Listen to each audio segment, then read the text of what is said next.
Ondorengo bideo honetan ogiari buruzko 3 mitorik entzunenak gezurtatuko doitzuaz.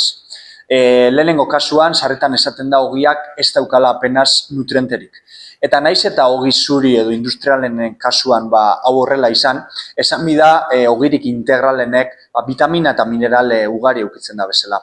Besteak beste, B konplejuko vitaminak, zinka, magnesioa edo selenioa bezalako mineralak.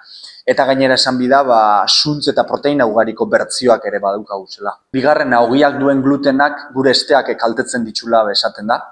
Honen inguruan esan bida, gaixotasun zeliakoa, gure biztanleria totalaren 1%ak edo 1% batek eukitzen daben kondizio hau, edota glutenarekiko sentsibilitate ez zeliakoa, beste 1%tik batek eukitzen dabena, kondizio edo gaixotasun jakin hauek izan ezean, ez daukegula inolako evidentziarik glutenak gure esteak kaltetzen dituela esateko. Gainera, hainbat ikerketa klinikok eguneko glutenaren kontsumoa 5 gramotan jeiste hori, bigarren motako diabetesa izateko arrisku altuago batekin lotu dabe. Honako hau seguruenik, glutenean aberatzak diren zereal integralen elikagai talde honen kontsumo baxuago bat arteko izango da.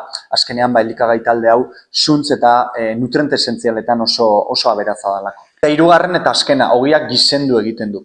20 urteko jarraipena burtu zuen ikerketa honen arabera, naiz eta ogi zuri edo industrialenen kontsumo hori pisu gehikuntza batekin lotu, esan bida ogirik integralenen kasuan, kontsumo hau esala gorputz konposizioaren kaskartze batekin lotu. Honako hau, ogirik integralenek zurienekin alderatuz, asetzeko duten gaitasun altuago bat tarteko izango litzateke. Hortaz, nutriente esentzial eta zuntz ugari, prozesamendu maila baxu, eta elikaura patroi osasuntsu batekin batera kontsumitzen den ogi hori ez da batere problematiku gure osasunarentzat.